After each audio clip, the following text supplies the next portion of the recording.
At whose command? Kinya Upanishad. Speech, eyes, ears, limbs, life, energy, come to my help. These books have spirit for theme. I shall never deny spirit, nor spirit deny me. Let me be in union, communion with the spirit. When I am one with spirit, may the laws these books proclaim live in me. May the laws live.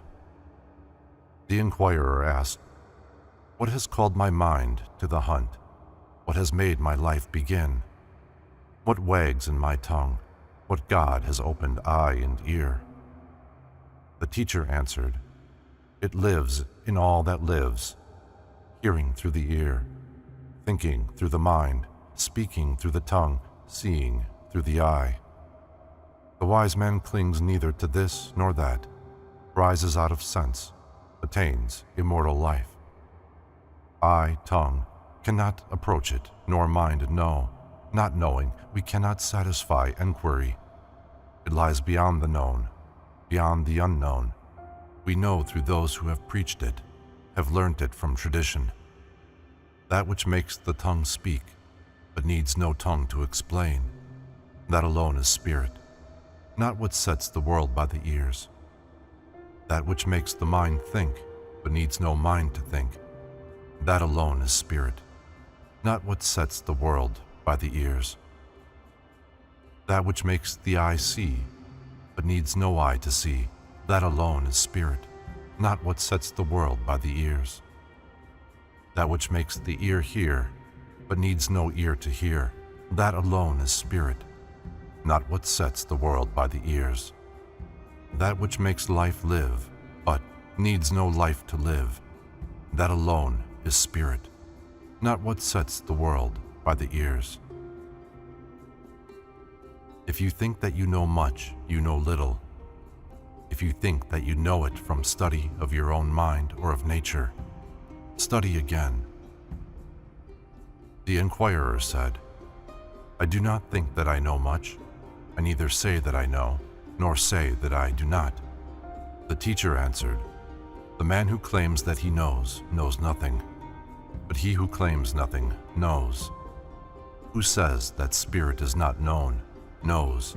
Who claims that he knows nothing. The ignorant think that spirit lies within knowledge. The wise man knows it beyond knowledge. Spirit is known through revelation. It leads to freedom.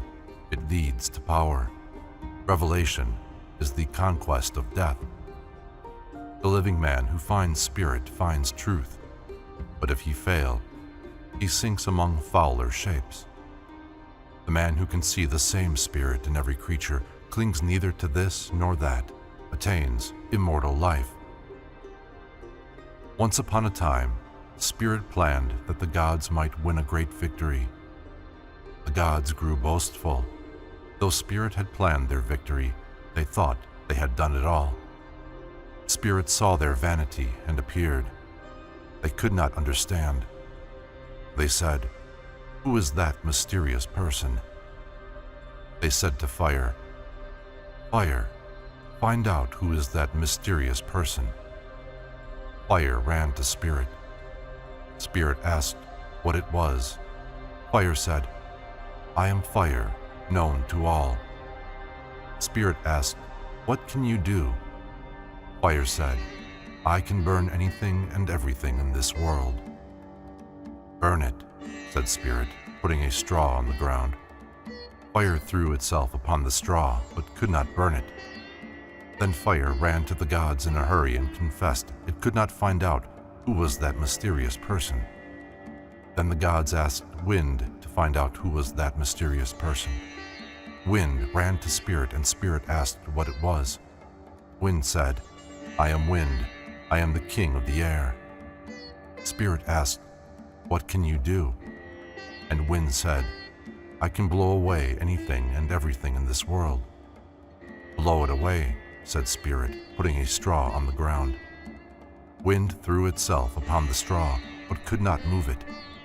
Then Wind ran to the gods in a hurry and confessed it could not find out who was that mysterious person.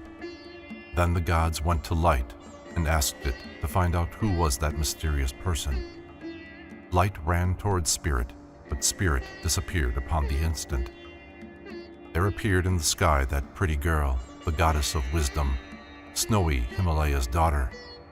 Light went to her and asked who was that mysterious person. The goddess said, "Spirit, through Spirit you attained your greatness. Praise the greatness of Spirit."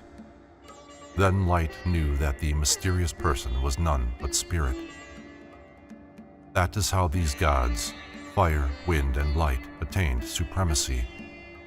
They came nearest to Spirit and were the first to call that person Spirit. Light stands above fire and wind, because closer than they, it was the first to call that person Spirit. This is the moral of the tale. In the lightning, in the light of an eye, the light belongs to Spirit.